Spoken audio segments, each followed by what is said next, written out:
കാണാൻ പോകുന്നത്. എല്ലാവർക്കും പുതിരാൻസിലേക്ക് സ്വാഗതം. ഇന്ന് ഞാൻ കൊണ്ടുവന്നിട്ടുള്ളതും പ്യുവർ കോട്ടൺ ആയിട്ടുള്ള റണ്ണിങ് ഫാബ്രിക് ആണ്. നമുക്കിത് കുർത്തി മാത്രമല്ല നൈറ്റി ഒക്കെ സ്റ്റിച്ച് ചെയ്യാനായിട്ട് യൂസ് ചെയ്യാം. ആ തരത്തിലുള്ള ഒരു ത്രെഡ് കൗണ്ടിലാണ് ഇത് വന്നിട്ടുള്ളത് കേട്ടോ. ഇതൊരു ജിയോമെട്രിക് പാറ്റേണിലുള്ള ഡിസൈൻ ആണ്. ഡിഫറെന്റ് കളേഴ്സിലാണ് ഇത് കാണാൻ പോകുന്നത്. പ്രൈസ് 119 ആണ്. 44 ഇഞ്ചാണ് ഇതിന്റെ വിഡ്ത് വരുന്നത്. അപ്പൊ നമുക്ക് ഓരോന്നായിട്ടൊന്ന് ഓപ്പൺ ചെയ്ത് നോക്കാം. ഫസ്റ്റ് വൺ ഞാൻ കാണിക്കുന്നത് ഞാൻ ഈ വെയർ ചെയ്തിരിക്കുന്ന സെയിം കുർത്തിയുടെ ഫാബ്രിക് ആണ്. നമുക്കിത് വെച്ചിട്ട് മെറ്റർണിറ്റി വെയർ ആയിട്ടുള്ള ഡ്രസ്സുകളോ അതല്ലെങ്കിൽ നൈറ്റിയോ ഒക്കെ സ്റ്റിച്ച് ചെയ്യാം. 40s ആയിട്ടുള്ള ഫാബ്രിക് ആണ്. അപ്പോൾ ലൈനിങ്ങിന്റെ ആവശ്യം ഒട്ടും തന്നെ വരുന്നില്ല. നമ്മൾ ക്യാമ്പ്രിക്കിനായാലും ലൈനിങ് ഇടാൻ പറയാറില്ല. ഇത് ശരിക്കും പറഞ്ഞാൽ നൈറ്റി ഫാബ്രിക് തന്നെയാണ്. ഇതിനകത്ത് ജിയോമെട്രിക്കൽ പാറ്റേണിലുള്ള ഡിസൈൻ ആണ് കേട്ടോ. ഒരു ട്രയാങ്കിൾ പാറ്റേണിലുള്ള ഡിസൈൻ ആണ് ഇതിനകത്ത് പോയിട്ടുള്ളത്. നമ്മൾ വെയർ ചെയ്ത് കഴിയുമ്പോൾ ഈ ഒരു പാറ്റേണിലാണ് ഇതിന്റെ ഡിസൈൻ വരുന്നത്. നമ്മൾ ഇന്ന് കാണുന്നതെല്ലാം തന്നെ ഈ ഒരു ഡിസൈനിന്റെ ഡിഫറെന്റ് കളേഴ്സ് ആണ്. അപ്പൊ കോമൺ ആയിട്ട് നമുക്കൊരു ഓഫ് വൈറ്റ് കളറിലുള്ള ബോട്ടം ഉണ്ടെങ്കിൽ ഇതിനെല്ലാത്തിനും പെയർ ചെയ്യാവുന്നതാണ്.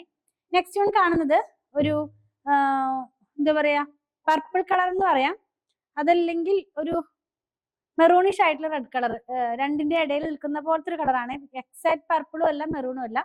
നമുക്കിത് വെയർ ചെയ്ത് കഴിയുമ്പോൾ ഈ ഒരു പാറ്റേണിലാണ് ഇതിന്റെ ഡിസൈൻ വരുന്നത്.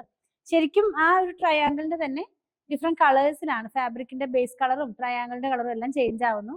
119 44 ഇഞ്ച് വിഡ്ത്. നെക്സ്റ്റ് വൺ വരുന്നത് ബ്ലാക്ക് കളറിലാണ്. ബ്ലാക്കും അതുപോലെ ഗ്രേയും കൂടെ ആയിട്ടുള്ള ഒരു കോമ്പിനേഷൻ ആണ് കേട്ടോ. സെയിം തന്നെയാണ്, സെയിം പ്രിന്റ് തന്നെയാണ്. എല്ലാത്തിന്റെയും വൺ സൈഡിനകത്തായിട്ട് ഒരു തേര് പോലെ പോകുന്നുണ്ട്. അപ്പൊ നമുക്ക് സ്ലിറ്റിന്റെ സൈഡിലോ സ്ലീവിന്റെ എൻഡിലൊക്കെ യൂസ് ചെയ്യാവുന്നതാണ്. ഇങ്ങനെയാണ് ഇത് വെയർ ചെയ്ത് കഴിയുമ്പോൾ ഈ ഒരു ഡിസൈൻ വരുന്നത്. നെക്സ്റ്റ് വൺ നമ്മൾ കാണുന്നത് ഒരു ഡാർക്ക് ഗ്രീൻ ആണ്. ഈ എന്താ പറയാ ഒലിവ് ഗ്രീന്റെ ഒക്കെ ഡാർക്ക് ആയിട്ടുള്ള ടോണിലാണ് ഇത് വരുന്നത്. അതിനകത്തേക്ക് സ്മോക്ക് ഗ്രേ കളറിലുള്ള കളറും കൂടെ വരുന്നുണ്ട്. അപ്പൊ നമുക്കിത് രണ്ടും കൂടെ ആയിട്ടുള്ള ഒരു കോമ്പിനേഷനിലാണ് ഇതിനകത്ത് കളർ പോകുന്നത്. നല്ല ഭംഗിയുള്ള ഒരു കളർ തന്നെ, കുറച്ച് ഡാർക്ക് ആയിട്ടുള്ള ഒരു കളറാണ് കേട്ടോ. എല്ലാം ഒരുവിധം ഡാർക്ക് ആണ് എങ്കിലും ഒരു ഗ്രീനിന്റെ ഭയങ്കര ഡാർക്ക് ആയിട്ടുള്ള ഒരു കളറാണ്. ലാസ്റ്റ് വൺ നേവി ബ്ലൂയിലേക്കാണ് പോകുന്നത്. നേവി ബ്ലൂവും ലൈറ്റ് ആയിട്ടുള്ള ബ്ലൂവും കൂടെ ആയിട്ടുള്ള മിക്സ് ആണ് കേട്ടോ. നമ്മൾ കാണുന്നത് കോട്ടണിൽ തന്നെ പ്യുവർ കോട്ടണിലുള്ള റണ്ണിങ് ഫാബ്രിക് ആണ്. 40s ആണ് ത്രെഡ് കൗണ്ട്.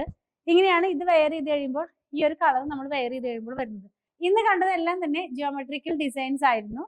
ഇതിലേതെങ്കിലും നിങ്ങൾക്ക് പർച്ചേസ് ചെയ്യണമെന്നുണ്ടെങ്കിൽ നിങ്ങൾക്ക് ഇഷ്ടപ്പെടുന്നതിന്റെ സ്ക്രീൻഷോട്ട് ഇതിൽ കൊടുത്തിട്ടുള്ള നമ്പറിലേക്ക് വാട്സാപ്പ് ചെയ്താൽ മതി. സ്റ്റിച്ച് ചെയ്ത് വേണമെന്നുള്ളവർ 8891060225 എന്ന് കോൺടാക്ട് ചെയ്യണേ. പ്യുവർ കോട്ടൺ ആയതുകൊണ്ട് ഫസ്റ്റ് വാഷിന് മുമ്പ് കളർ ഗാർഡ് ഒന്ന് യൂസ് ചെയ്താൽ നന്നായിരിക്കും. അതുപോലെ തന്നെ കളർ വേരിയേഷൻ ഒന്ന് മനസ്സിൽ വെച്ചിട്ട് വേണം പർച്ചേസ് ചെയ്യാനായിട്ട്. നമ്മൾ മാക്സിമം ഇതിന്റെ കളർ കിട്ടാവുന്ന പോലെയൊക്കെ തന്നെയാണ് ട്രൈ ചെയ്യുന്നത്. ചില കളേഴ്സ് വരുമ്പോൾ ഒരു വേരിയേഷൻ വരുന്നുണ്ട്. അപ്പോൾ 10% കളർ വേരിയേഷൻ ഒന്ന് മനസ്സിൽ കണ്ടിട്ട് വേണം പർച്ചേസ് ചെയ്യാനായിട്ട്. ഞങ്ങളുടെ കളക്ഷൻ ഇഷ്ടപ്പെടുകയാണെങ്കിൽ പേജ് ഫോളോ ചെയ്യണേ. Thanks for watching.